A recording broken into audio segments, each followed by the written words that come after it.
What is up, guys, and welcome back to the channel, guys. I happened to stumble across this video, which I find important. 15 things to know about Australians before moving to Australia.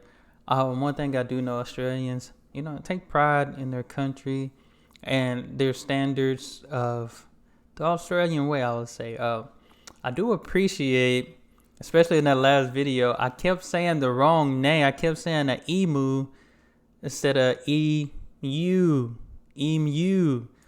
My tongue was twisted or something in that video. I don't know. I feel like I couldn't get it out or whatever, but emu, that's what it is. But appreciate the correction. I had about 10 people. I counted. It was about 10 people. They were like, "You saying it wrong, my guy." But it was that correction. This is how you say it. This is how us Australians pronounce it. So I appreciate that. But we finna check this out, see what it's about. Y'all hit that subscribe button, send down those recommendations. Hello and welcome back to the channel. In today's video we're talking about Australians. What are they like? What should you expect when you move here? If you're interested, keep watching.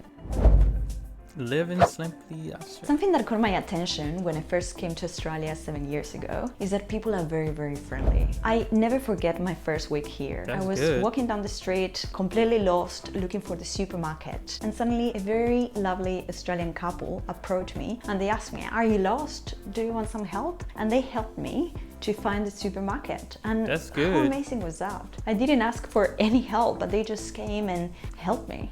And this friendliness is also reflected in the fact that they love small talk. Believe it or not, Australians love to talk to strangers, and that's another thing that really caught my attention. When you're on the tram, for example, people just start talking to each other or they make jokes. I think that's a For good example, thing. if you're walking down the street, someone might yell, "Oh, nice t-shirt." It's so amazing. And I feel that this friendliness is also reflected on the fact. I feel like that's a good thing, 'cause especially when you're new to somewhere and people see that you're new to somewhere and they'll try to take advantage of you. Because people, I mean, you can see it in movies. I feel like it happens to some people when certain places, I wouldn't say more of here in the States, maybe. You go to a new place, some people see that you're in a new place and they try to take advantage of you that you're in a new place. But that's good, that's good. That Australians call everyone mate. Cheers, mate. Cheers, buddy. mate. How you going, mate? Good day, mate. Good day, mate. And yeah, it makes you feel good. Good day, mate. So yeah, Australians are super friendly, super laid back. And of course, in relation to that, Australians are also very, very informal. I'll give you an example. They love walking barefoot, even around the Hey, city. we were just talking about this. This came up in another video, and some of y'all were like, "Yeah, I don't see a problem with not having your shoes on." I don't, especially in the house. In my house, I walk around with no shoes, no socks on, no problem. Ain't gonna lie, I'll go check the mail with no shoes and socks on sometimes, just because. Unless depending on the weather, But I ain't gonna lie, depending on the weather, I don't even think that matters. Sometimes I'll still do it, even to get my groceries out or something like that. But I ain't never did it in a store or nothing. I don't know. I never did it. I saw I that in couldn't, my I first can't. week in Australia. I was about to cross the street and suddenly I have a girl standing next to me wearing a beautiful dress, but she was barefoot. They're so laid Oh, back snap. and so free. And of course, informality is also reflected in the Australian slang and the shortening of words. For example, "I'll see you this sabo," which means "I'll see you this afternoon." "I'm going to have brekkie now." "I'm going to have breakfast now." The dress code is also very informal. Everyone wears flip-flops or thongs everywhere. Australians are also very, very respectful. That's and good. I talked about this in my video about Australian workplace I culture. need to check that Australians out. are very respectful. They're always saying thank you, sorry, pardon, no That's worries, good. nice to meet you, please. In terms of respect, for example, it's considered super disrespectful if you go to a shop or to a restaurant and you complain about a product by yelling or swearing or insulting Oh, at the man. customer service representative or at retail staff. So yeah, this is a society that really values respect That's good. and politeness. Another thing that you should know about Australians is that they make appointments for absolutely everything, whether it is to go to the doctor or to see a friend. I know that in some cultures you I can think that's a good thing, because I was just telling somebody today, man. I was like, I need to start writing things down. Usually I can get my day, I know what to do, but I really do need to start writing down my day, practice time management. That's one thing I struggle with. Just drop by your friend's house and say, hey, do you want to hang out? But not in Australia. Here, usually you call your friends and you organize a time to see them during the week, but you don't pop up unannounced. And speaking of making appointments, usually it's considered rude if you are late. So that's another thing. Australians really value punctuality and being on time. Always a good thing. Personal space and greetings. Australians really love their... Speaking on the on-time thing, y'all might think this is funny, or if you heard it, you probably haven't heard this. But in my community, you know, the black community, at least this is how I grew up. We would call it, when somebody's late, we would call it CP time. CP time is colored people time. CP, colored people time, or BP, black people time. Because black people are always late. Black people are always late. This is a known fact. If you never heard it, you're hearing it from me. Most time, black people are always 15, 20 minutes late. You know, we don't want to be first at the function sometimes. We don't. We want to see who's finna pop up first, who's gonna be there type of thing. Make sure that the people that say they're going to, but some people, like, I ain't gonna lie, I do it every day going to the gym. I'm always 5 or 10 minutes late. You know, I do a lot in the mornings, but we call it CPT. CPT.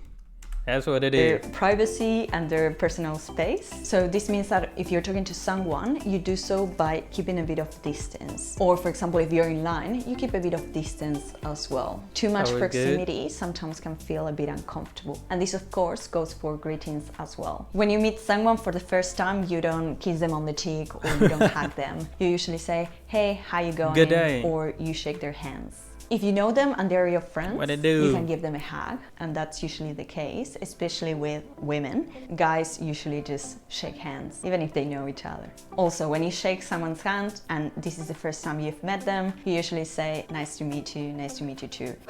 Nice, nice. Relationships, whether it is friendships or romantic relationships, usually take a bit of time to develop, and consent is something very important as well. You don't force anyone into an intimate relationship, and also bear in mind that both men and women are considered equals. Both people in the relationship have to be in agreement that they want to be with each other. I thought that's how it worked, If you're period. invited But to someone's house here in I ain't gonna lie, I thought that's how it worked, period. But you can tell some people ain't even, they in a relationship, they didn't ask to be in. I be seeing it around here, I ain't gonna lie. Australia, the expectation is that you're going to reply, whether it is accepting that invitation or declining. But it is considered rude if you leave them hanging, wondering whether you're going to be able to make it or not. So always RSVP, that is reply to that invitation. If you're invited to someone's house or a social gathering and they say bring your own, BYO, this means that they're expecting you to bring your own drinks. And this is the case for almost any social gathering here in Australia. Most people bring their own drinks because alcohol here is very expensive. Many times you'll also be asked to bring a plate, and that means to bring a dish of your liking to contribute to the table, and everyone shares the food. So this is very, very common. In terms of the dish that you can bring, usually finger food such as sausage rolls or pies would be okay, or even meat for the barbecue, or a pasta salad. Also, speaking of barbecues, it's very common in Australia to have a barbecue at the park to celebrate a birthday or an occasion with your friends. And you'll see that there are many public barbecues all along different parks, and that's something that... I ain't gonna lie, I'll stop by and get a plate, you know, since Australia, everybody friendly and stuff. Good day, mate. Let me get a plate. You know what I'm saying? Love about Australia. And remember that Australians call barbecues barbies. Another very common social gathering in Australia is the housewarming party. And this caught my attention. I don't think people did that anymore. It's not something common in my culture. But basically a housewarming party is that when you move into a new house, you host a party with your friends and you show them your new house. People used to do this back then. The bedrooms, the living room, you have some drinks, some finger food, just talk. It's another excuse to really meet with people and socialize. Didn't know people still did that. Dinner time. Oh, and if you're invited for dinner here in Australia, dinner usually starts at 6 or 7 p.m. Okay, and don't be late. Remember that Australians really, really love punctuality. Can't be late and if you're going to be late, let them know. In terms of food, Australians love Vegemite, Tim Tams, What was that? In terms of food, Australians really love Vegemite.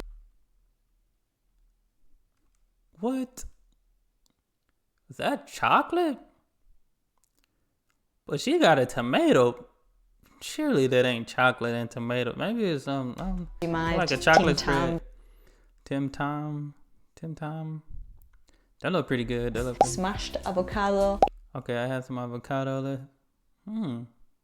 Indian food, fish and chips, Thai food, and any Asian food. Really, every time that I talk to my Australian friends and I say, what would you say it's a national Australian dish? It's very hard for them to really pinpoint what's the typical Australian dish, because Australia is so multicultural. You'll find amazing dishes from lots of different cultures. That's nice. You'd be surprised to hear, maybe not, but in Australia, kangaroo as well is a typical dish. I've heard. If you want to dine out, go to a restaurant. Usually restaurants close at 9:30, 10 p.m. and that's the latest. Which is really funny because I come from a Spanish culture and they eat at that time. It's usually peak hour. Australians love their drinks, especially beer and wine. And they have a pretty strong drinking culture. And it seems that that's one of the main reasons as well why alcohol is so expensive here, because it's heavily taxed to discourage its consumption. Another drink that Australians love, especially here in Melbourne, is coffee. The coffee culture is huge, and the coffee is so good. Australians love environmental conservation. They really look after their parks and nature and wildlife. They're very environmentally conscious. Here, recycling is very common. For takeaway coffee, Australians usually use reusable cups, especially at work. No littering of the streets. Parks, you always take a rubbish bag with you if you go camping, if you go hiking. There are very hefty fines if you litter. If you go camping, hiking, or you are in nature, the best way to behave is to follow the leave no trace principles. And I feel like that's how it should be everywhere, because I feel like here it's people drop trash and stuff all the time. You know, I'm sure if y'all know about New York is very, it's a lot of trash, a lot of people. To me, it's crowded. But just everywhere, like, you can tell when people don't care. And I don't think, it's not that the point that they just don't care. It's like, nobody telling them, and people don't realize that this is a wrong thing, and nobody's telling them that there's a consequence for that. I feel like that's what we lack here in the States. It's consequences for other stupid things and other things that probably wouldn't make sense, instead of stuff that'll take care of us or take care of the people, the environment, and all those things like that. It's weird. Don't disturb wildlife. If you find logs or dirt or flowers, just leave them in their place. Don't leave rubbish behind. Always take your rubbish bag with you. Playing music out loud at a campsite or at the beach is considered rude. But I'm going to make a video about the things that you shouldn't do here in Australia. So stay tuned. Another thing about conservation is that Australians are very conscious when it comes to saving water, because there are many droughts around the country. So being mindful of the amount of water that you use when you take a shower. The rule is usually a 3-minute shower. I take long showers, man. I'm sorry, Australia. I love my showers, man. Australia is a very multicultural nation, and this means that they celebrate a lot of cultural festivities such as Chinese New Year, Diwali, and many others. Christmas in Australia is a public holiday, and Australians usually celebrate Christmas by having lunch with their family on the 25th of December. They don't usually celebrate Christmas Eve. The 26th of December is a public holiday as well in Australia, and this is called Boxing Day. Traditionally, this day represents a day when the rich give money and donations to those in need. But nowadays, Boxing Day is the day when most retail stores have huge sales on different products. Australians also celebrate New Year's Eve on the 31st of December, and you'll see fireworks shows all over the country. Especially, of course, the Sydney one is the most popular one across the world. Fun fact, did you know that Australians are not allowed to set off their own fireworks? This is actually illegal in Australia. So if you were expecting to buy your fireworks, I'm sorry to say, but you won't be able to do that. Dang. Australia Day, this is a public holiday that takes place on the 26th of January, which marks the day when British colonists arrived for the first time in the Australian continent. But this is a bit of a controversial date. And many people, especially the young ones, don't really celebrate Australia Day anymore. Because this day also marks a day when Aboriginal or First Nations people were brutally colonized by the newly arrived British colonies. And there are more and more social movements that are calling for this day to be completely abolished or changed. So bear that in mind. Every time 26th of January comes there's going to be a lot of movement around the country. Something that you should know is that Australians don't usually debate about politics or religion. In many countries, including mine, debating about all these issues is very, very common, especially when you're in social gatherings or with your family over the table, you usually debate about the things. This is not the case in Australia. So if you're at work or just with your Australian friends, try to avoid these topics because it may make some people feel uncomfortable. Sometimes you just want to talk about the football game. If you want to find a topic to talk about in Australia, sports is your best bet, especially footy and cricket. If you don't know what she forgot to mention rugby, but yeah, because I mentioned AFL or footy in the last video, and a lot of y'all are just like, well, we like rugby over here, so hey, I don't know. I'm new, I'm learning. This refers to the AFL or Australian football, and this is a sport unique to Australia. After 7 years of living here, I must be honest, I still don't get footy, but most of my Australian friends are crazy about footy. They go to the footy every weekend. They love it. I like it, I love it too. I ain't gonna lie, I like that. I've been to 2 matches and I really love the atmosphere. And I think the beauty of this sport is that it's very family oriented. And because it's so family oriented, when you are there, there's no really aggression you or can violence get on the field. like other countries. People are cheering and they're mixing up with people from the other team and there's no aggression. So that's a good thing. I highly recommend going at least to one footy match and experiencing the atmosphere and what it's like to be there. It's a very, very big part of the Australian culture.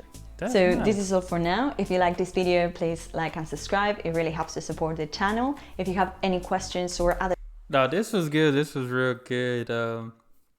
Yeah, 15 things to know before we talk.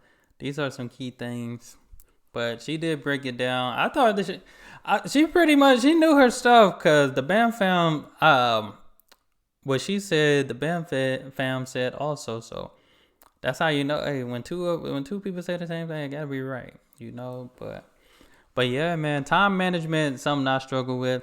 Like I said, CPT time, never forget it. You know, I wouldn't say it out loud or nothing. I don't, you know, people take offense to things like that these days, but that's just how it be. I gotta work on my time management skills. But y'all let me know if there's some more things that was left off the list. Y'all hit that subscribe button. Hey, send me more video suggestions. Y'all be blessed, be the best, and be you. I'm out.